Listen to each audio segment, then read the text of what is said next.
So welcome to Northern Powerhouses, our business success stories series of interviews where we discuss with local business leaders, their backgrounds, their successes and challenges, and what's really driving them forwards. And this morning, I'm delighted to have with us Chris Booth, who's the CEO and founder at Findrs. So firstly, Chris, thank you for joining us. And if you'd like to introduce yourself and Findrs to the audience and how you help people, that would be great.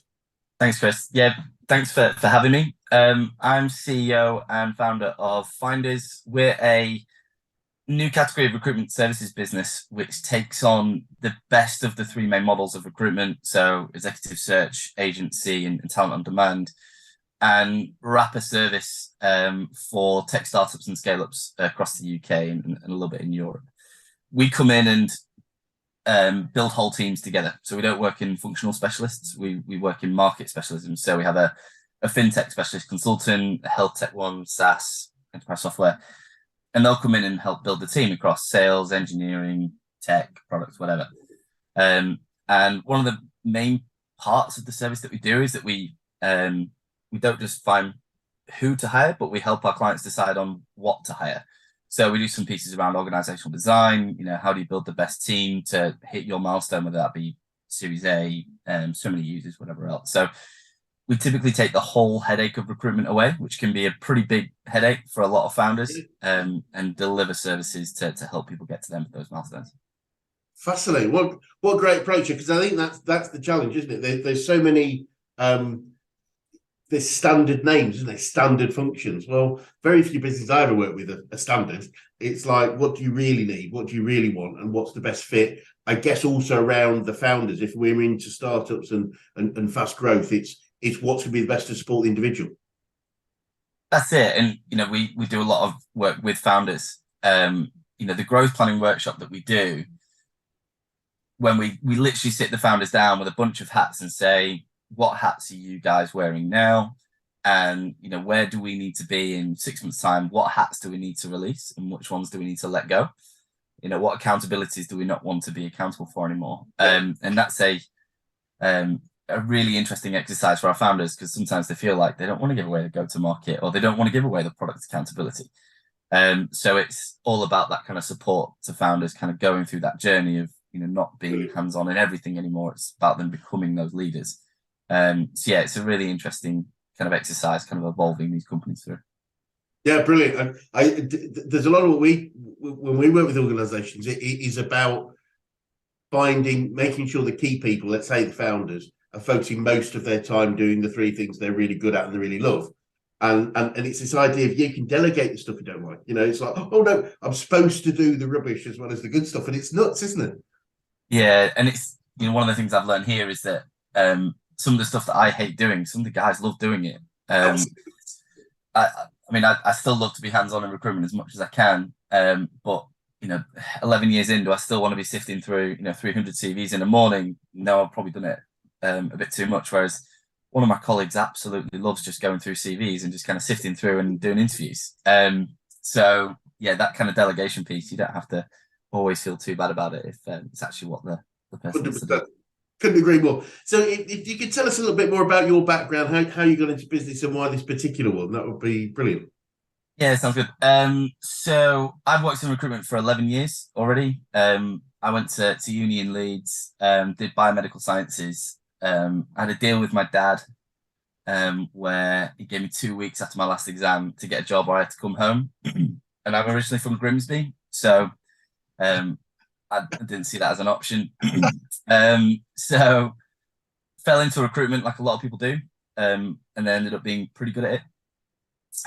Worked at my first agency for 5 years, and then went to another larger agency in London for a couple of years building their leads team. But there was a values piece that was missing for me in that recruitment world, where we kind of put ourselves in this kind of bucket of professional services, but we weren't actually providing a professional service.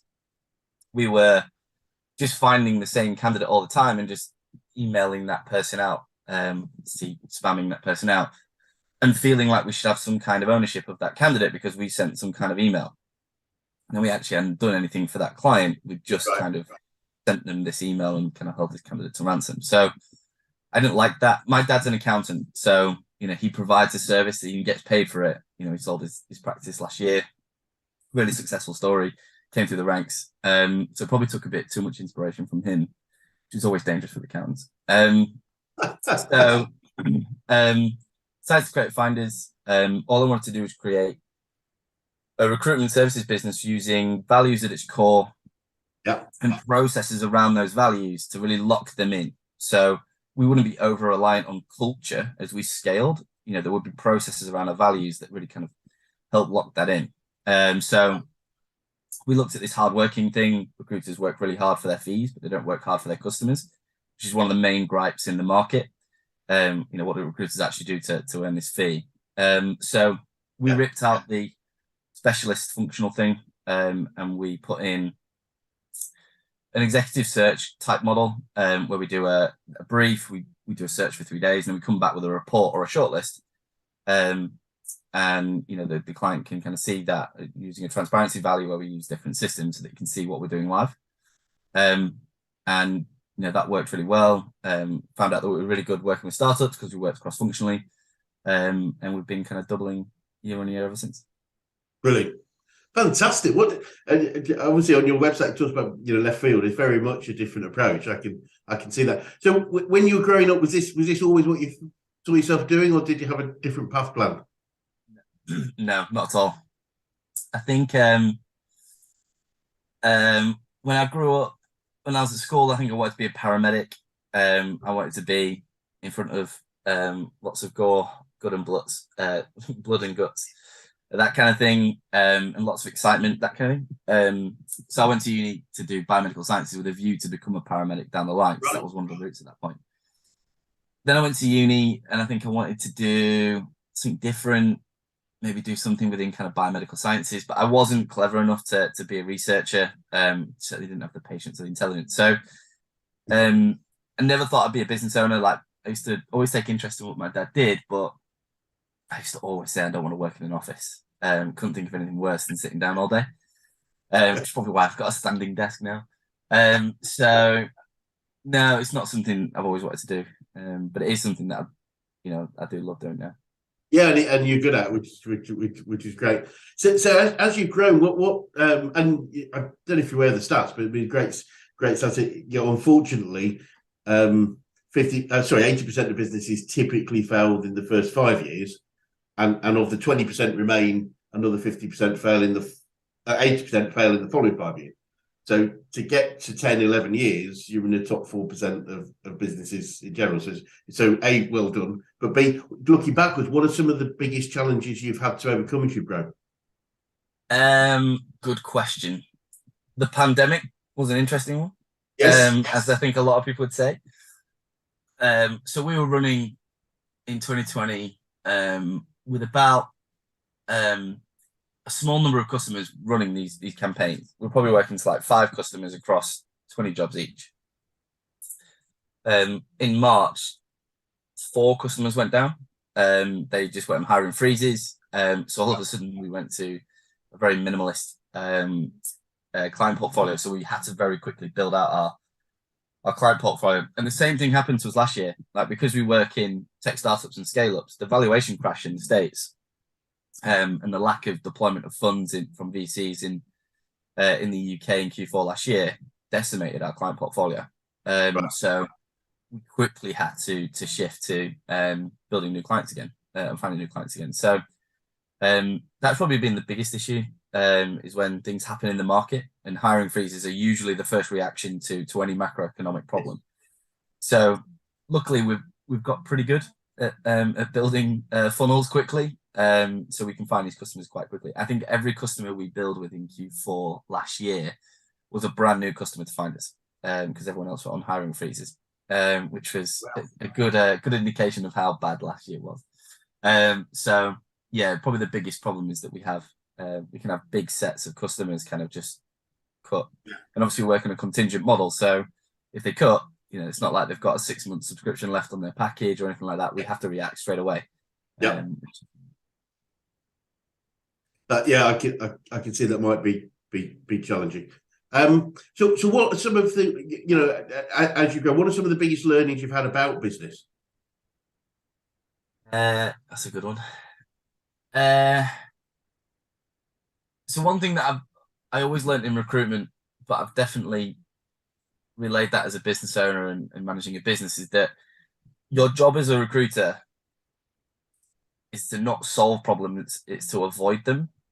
And the more you can do to avoid problems over solving them, the easier your life is going to be. So having a what we call here a pre-mortem on any particular placement or client campaign or whatever it might be is huge. So you don't end up in kind of problem solving mode down the line. So we do a lot here in terms of, what do our next 6 months look like? What kind of customers do you think we need to be working with? Do we think this customer is going to still be here in 7 months? Because we work with startups, that's not always a guarantee. Yes. So there's a really good book I like, Good to Great by Jim Collins. Yep. He talks a lot about the Stockdale paradox, and me and my co-founder bore the team with the Stockdale paradox here, but about kind of making sure we always know that we'll prevail over time and we will get there and we will be successful. But you have to face the brutal facts. You can't hide away from them and rely on optimism, which is a really important one for me because I am sometimes a little bit overly optimistic. We have to face those brutal facts. And I've got a COO who's a lot better at being realistic than I am. So making sure we've got full details down to the penny on cash flow or down to the minute risk that might be coming with certain assignments, that kind of thing. The more you avoid those problems, the better life you're going to have. Yeah. No, that makes a lot of sense. And just thinking about people around you. Now, you obviously mentioned your dad already, but we're a business coaching organisation. I always like to ask people who are the best coaches they've ever had, whether that is business, sport, or life in general. I've had lots of really great coaches throughout my career. The first two I had in my first agency were brilliant. A guy called Stu and another guy called Amar, that taught me everything that I know about recruitment. And as an early stage manager, they were also, they really did help me a lot in those first 5 years. But since then, my dad helped a lot when we set up the business, which was great. I've got an actual coach now, a guy called Ian, who's also brilliant, very good at what he does. Very good at telling me quite straight why I'm being an idiot.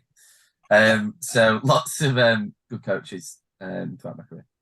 Brilliant. And have you picked up any favourite quotes or sayings along the way that stand you in good stead, whether in good or bad times? Yeah, so there's two on the wall at the office, which is a bit cheesy. Bit of a live, laugh, love moment. But the Any Given Sunday speech by Al Pacino. Yes. Every inch by inch, play by play. That's a big one. And the Rocky Balboa speech in the Rocky film about life not being all sunshine and rainbows is another big one that we have those on the wall because recruitment can be pretty brutal sometimes. Yeah, brilliant. I think the other the Rocky one I like is what is it? It's not how hard you hit, but it's how hard you can get hit and still keep going. Get bored. That's the same one. So it's part of the same speech. Yeah. So we love that one here at Findrs because sometimes you can have the best week sometimes, but then the following week it's just bad news. And you have to kind of make sure that sometimes it's not how hard you hit, it's how much can you take. Yes. But, keep showing up, don't give up, which is a big one. There's an interesting something I picked up from one of my coaching colleagues. It's I don't think it's from him specifically, but basically that everything is neutral until we add meaning to it. Yeah. And it's really interesting because that's the point. We add meaning to it, which can be good, bad, or indifferent. But if we think about it, it is just the client. Losing a client is neutral until we decide what that means to us, and we do have the capacity to choose.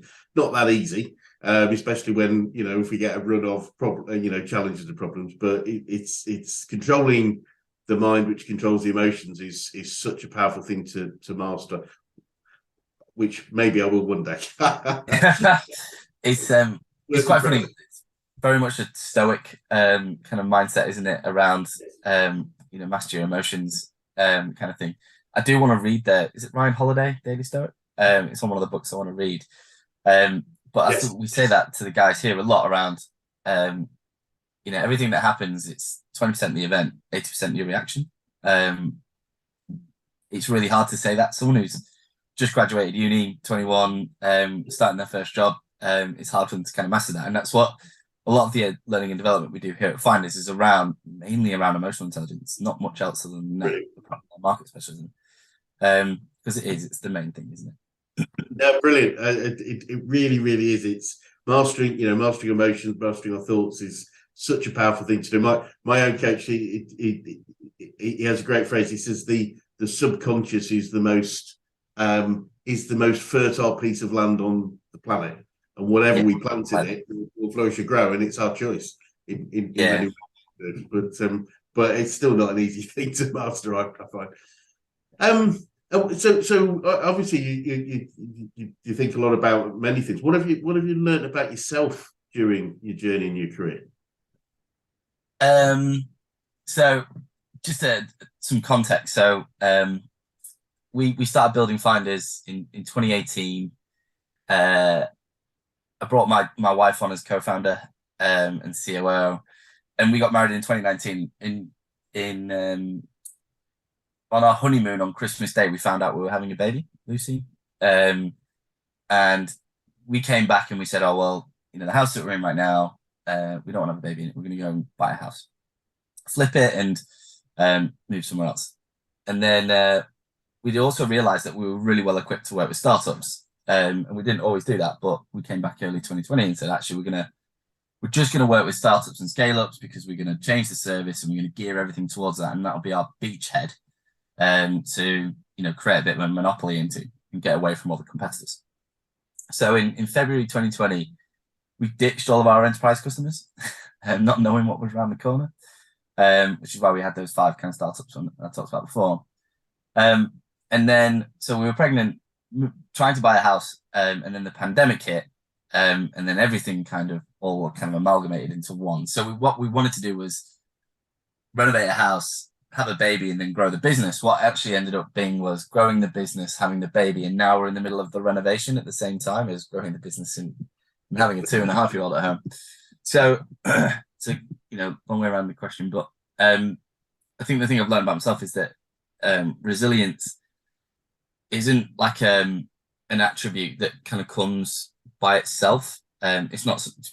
Some people are just more mentally tough than others. It's like a skill that needs to be kind of nurtured. Yes. Yes. And there's certain things that I have to do every day or every week to help with that resilience. It's not just I'm a resilient person. There's tactics and habits that help me with that resilience. So I run into to and from work every day. Because if I don't get that that rush from a run, the cortisol just starts to stack up. And I will be miserable if I don't run. I need to have 2 hours of downtime every evening after I put my daughter to bed. If I don't have that downtime, I'm not going to sleep, and then I'm going to be even worse the next day.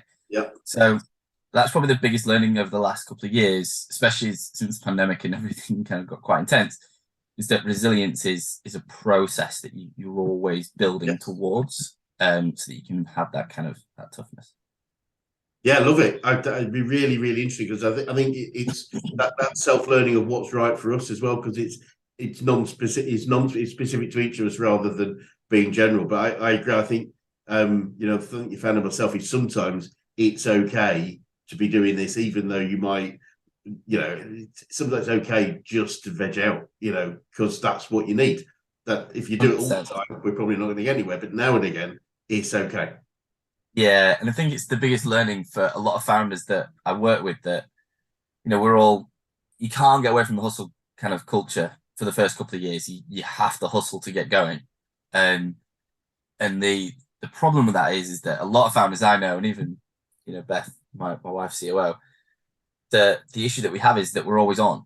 And whenever we do take a rest, we feel guilty for it.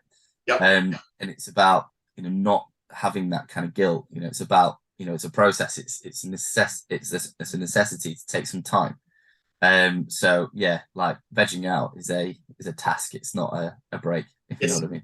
It really is for driven people, isn't it? Because it's like, well, I can't do that, but it's like, but that's what we need. It's interesting. One of the things I've sort of developed over time, Chris, is this and I've experienced this personally, but also with a lot of people I work with, is the mindset has to change over time, and that and it'd be interesting to get your thoughts. Is so in the establishment and survival phase, which very much is a start, the startup phase, is we have to be very, very resilient, absolutely. But the challenge is every decision could be the last. Every decision is critical because it could be our last one. Therefore, there's a lot of fear around. We have to focus on mainly success for our own personal effort and energy. But as we get into a more successful growth mode, we actually have to change that mindset, because we have to look in more of an investment mindset of how do I get other people and other things to deliver? Because if I base it on my own effort, then I'm going to run out of, we can only do 24/7, right? It's we can't go any harder than that, and that limits a company if people don't change their mindset. What are your thoughts on that? 100%. Like, we go through this a lot with founders who have to release some accountability to things that they really love doing sometimes. And the conversation we have to have is around the word synergy, which is really overused in recruitment. So I don't like using it, but it's the correct term. But when we put a team together, it shouldn't be that, a team of 3 isn't 1 + 1 + 1 = 3. There should be a greater total from the sum of the parts. So when we put that team together, it should be 5 + 5 + 5 = 15. And being able to kind of say, well, I'm not going to work 24/7 anymore as a founder. I'm going to take these 2 people on, and they're going to help me focus on the stuff that's going to 10x the business. And I'm going to take 2 people on that know a lot more about me than marketing and product development, and that's again going to spin the flywheel in terms of momentum. So it's huge in terms of being able to kind of get into that mindset of gaining momentum through relinquishing control. Yeah, brilliant. So looking forward, Chris, what does the future look like for you guys, and what are the main challenges you face, if any? So we have plans to grow to around 30 people. We're currently at 8, so we need to double again this year, maybe again next year. We'd like to open up an office in the States. Obviously, the tech startup scale-up seed is much bigger out there, lots more funding, that kind of thing. So as an entrepreneur, I try not to get sucked into the shiny things, but the US outfit or the US operation will be one that I always keep my eye on. In terms of challenges are changing in recruitment a lot. Whereas before it was really hard to find candidates in the tech market, it's now becoming easier to find them, but you do have to sift through a lot of candidates to get to the ones that you want to put forward. So there's layoffs this morning at Deliveroo, I think, that's been announced. 1 in 10 are going in the tech team. What that means is that there's a kind of a flood of technical talent coming into the market, but that doesn't mean that there's a flood that are available to your client, because they still might have a quite specific brief. So our challenges is kind of evolving to what the market is now. So it's more client driven than it is candidate driven, and being able to kind of set those processes to sift through as many candidates. We get back to every candidate with a response. So every person who applies to us, they get a response, which means that the guys, sometimes they come in and there's 300, 400 applications to get through in a day. We need to make sure we create an environment for them to be able to do that. So it's the biggest challenges are just kind of riding the wave in terms of how things change economically. Brilliant. And Chris, what would you say to anyone that was thinking of going into business right now? Are you crazy? I would say make sure you're passionate about the thing that you want to do and have a problem to solve, not a solution for a problem.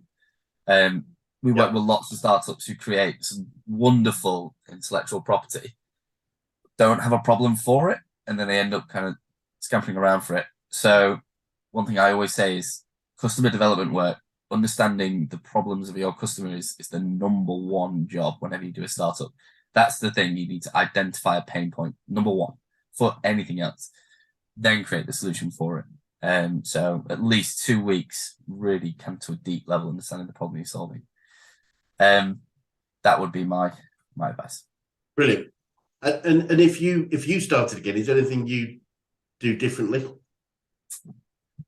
Um,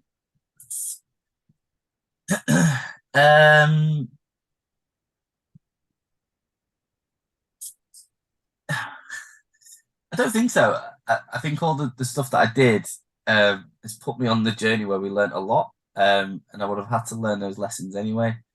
Would I do anything differently? I would have scaled the team a little earlier.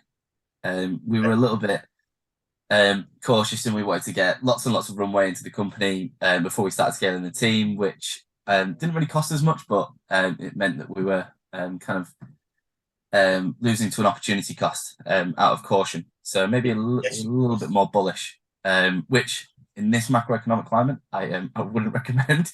But push yourself with a bit of risk every now and again. Yeah, no, that's great advice. It's I think the challenge is, as you rightly say, we've got lots of different things going on at any particular point in time. But I picked up years ago, there was somebody told me that in one of the Chinese dialects, the word, the symbol for problem had two parts, of which I think it was challenge and opportunity. It was basically the two parts of any and I think I think you mentioned something earlier, is that whatever problems we have right now, there may be a solution.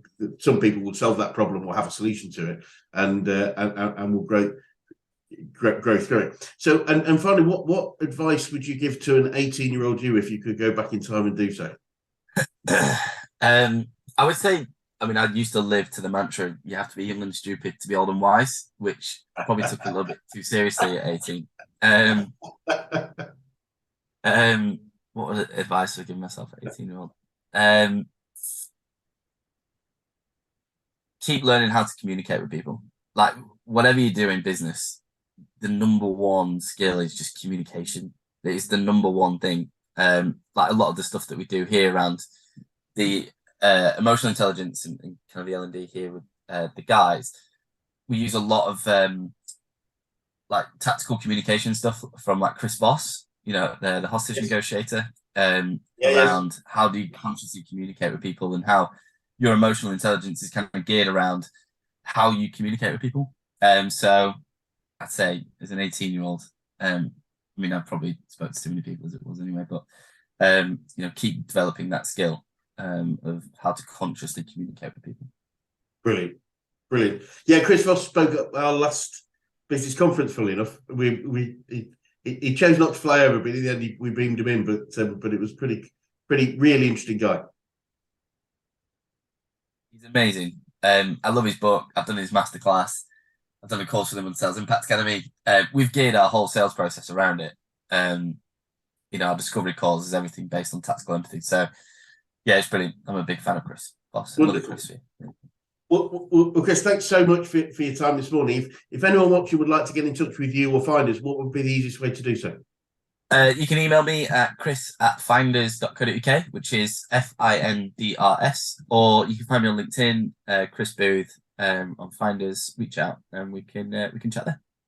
Brilliant. Well, thanks again. I really found our discussion fascinating. Likewise. Thanks for having me.